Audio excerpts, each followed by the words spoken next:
Viongozi wenzangu, my friends, viongozi wenzangu, tuheshimu wananchi.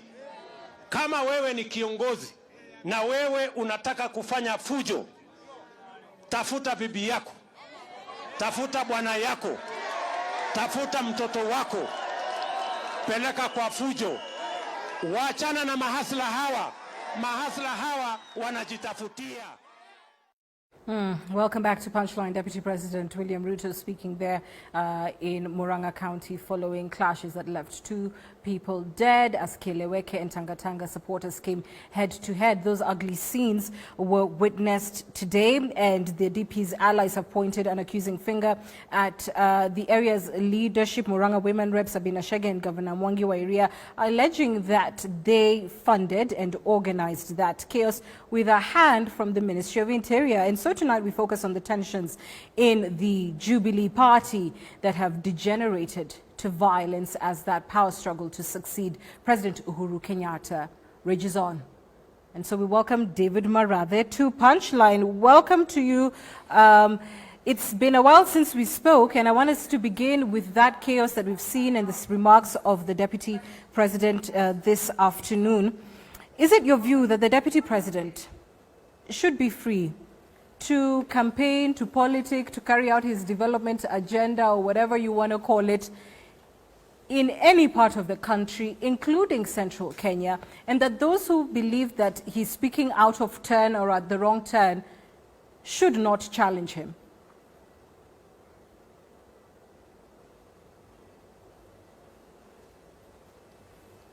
Murathe, can you hear me? Yes, I can hear you.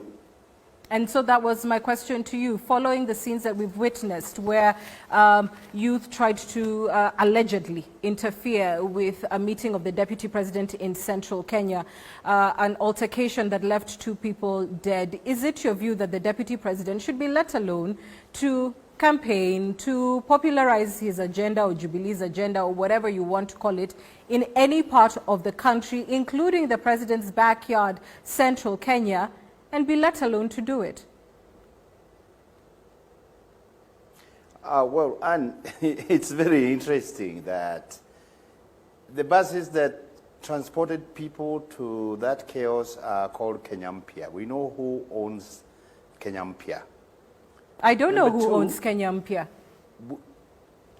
It is owned by the Grecians, and there is no way the Grecians could be giving Kina Sabina Chege buses to go and cause or disrupt the Deputy President's function. You are claiming that the Deputy President's team organized this chaos themselves? Look, these guys were anticipating that the meetings or the Harambee would be disrupted and that it would be interrupted. So they organized, and it is true, we know, that they organized a force to counter the so-called planned disruption. Unfortunately, because nobody had planned to do anything of the sort, they then stage managed. They stage managed an event, and it was clearly meant to provoke, which they succeeded, and it was clearly meant to elicit some kind of sympathy. We were of the view that the Deputy President should be left to do his charge, to do his Harambee, and then go home. If they went about insulting the President or throwing the wrong words to the wrong people, then we have the capacity to call our own meetings to castigate that. And by the way, if you looked at what is happening now in Murang'a, my friend, it is only 2 MPs out of 8. It is only Dindi Nyoro and Alice Wahome who were present. The rest were from outside Murang'a. Now, that tells you that the Murang'a leadership is clearly not Tangatanga.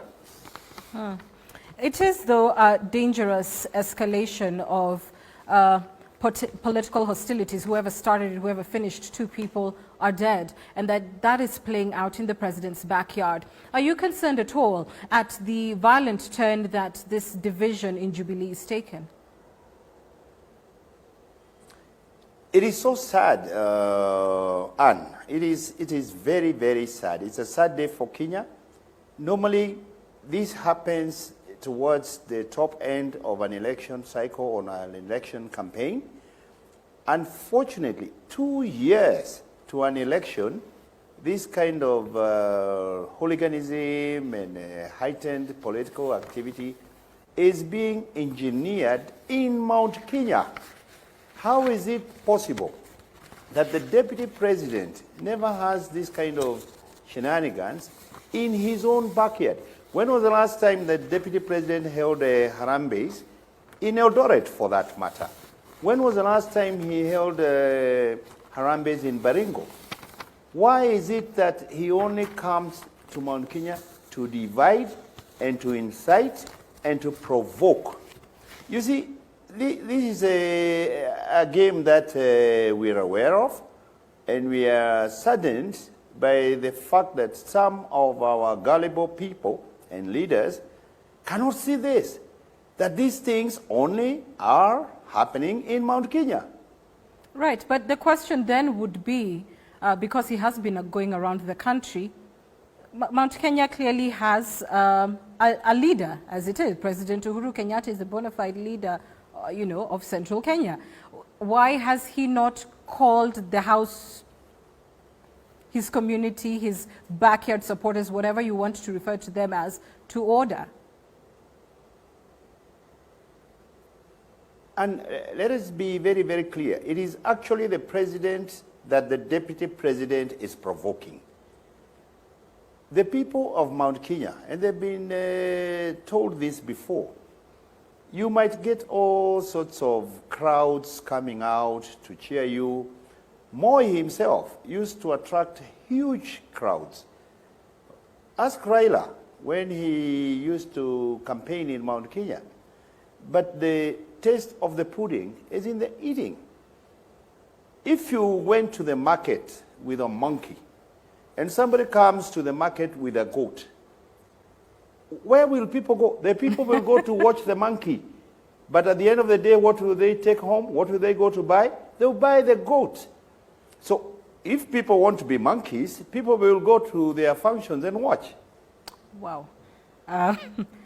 Let's not use those terms. But having said that, you're saying that... No, but it's true. It's true, Anne. If you really go to a market with a chimpanzee, for example, and there are people who have got goats in the marketplace, the people will not go to the herders of the goats. All right, let's leave the monkeys and goats out of this. But having said that, you're basically saying that crowds don't equal votes. That's what you're telling the deputy president tonight, isn't it? No. Crowds don't equal votes. I have contested an election myself, and I know, because my competitor had a lot of money. He was the chair of the Central Kenya Development Support Group. He used to attract huge crowds because at the end of the rallies, they used to give them a lot of money.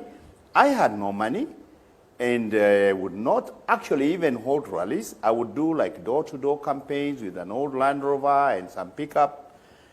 At the end of the day, Anne, when I was already on 16,000 votes and counting, that guy had not even figured 1,000 votes. My.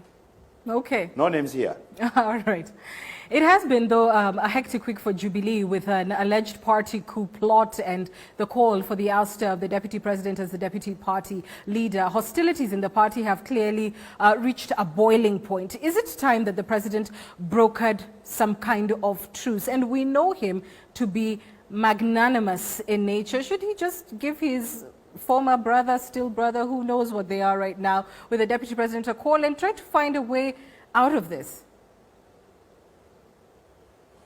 Please keep the president out of this, because the president is not interested. In fact, he's very irritated about the goings-on within the party. The president is the party leader, but the president has said we don't have time for politicking, so don't drag him in. All those activities and actions you're seeing happening are being led and conducted by the National Management Committee of the Jubilee Party. The National Management Committee of the party acts on behalf of the NEC. it is the one that runs the party on a day-to-day. It makes certain recommendations. It makes certain proposals. It lays the agenda for the NEC. Right now, actually, what has happened, these are proposals to the NEC from the National Management Committee. The NEC can decide to adopt. The NEC can decide to amend. The NEC can decide actually to throw out those recommendations. So the president has nothing to do with this. And everybody knows that the party has structures, and it has got committees, and it has got bodies, electoral board, it has the disciplinary committee, and everybody knows what constitutes a disciplinary issue. Gross insubordination, for example, calls for certain disciplinary measures like expulsion, punishment by suspension. It also calls for fines, etc., etc. So please leave the president and the party leader out of this. This is strictly between the National Management Committee and the deputy president and the deputy party leader and his followers. But you can't leave the president out of it because it's the president's house, you know. If you were to use the analogy of the house, you may have a house manager, but the house belongs to those who live in that house. So he can't be excused from it. And in any case, the party has claimed that, the deputy party leader is, going against what the president is saying and what he has been talking about. Be that as it may, do you agree with this NMC recommendation that the deputy president, the deputy party leader, should lose that seat, indeed even on the very grounds that you have cited, including gross insubordination, which can lead to one being evicted from the party? The deputy party leader left the party a long time ago, all but in body, but his head, his heart, his soul, he left Jubilee a long time ago. I listened to some of his supporters, Didmas Barasa.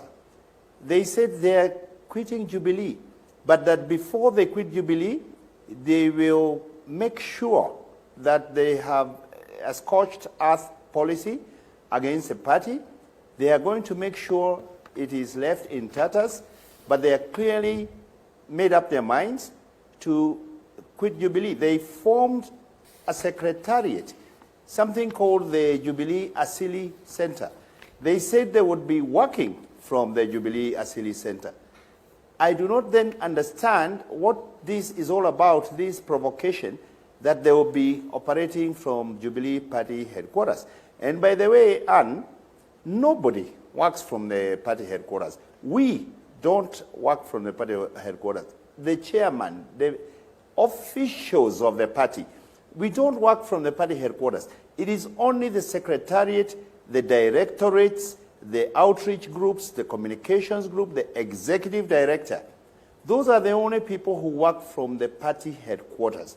And the reason being that if, for example, somebody wants to run for president and he wants to come and operate from the party headquarters, what happens to his competitors who will also want to go for the party ticket? Nothing says that the deputy party leader is the automatic candidate of the party for the flag bearer or the party ticket in 2022. If he wants to run for the party ticket, he needs to set up his own secretariat, organize his campaign from there. He cannot come to the party headquarters because he can have access and undue advantage over his competitors. He can play around with the numbers, with the membership files, with the way he did in 2017 party nominations for the Jubilee tickets.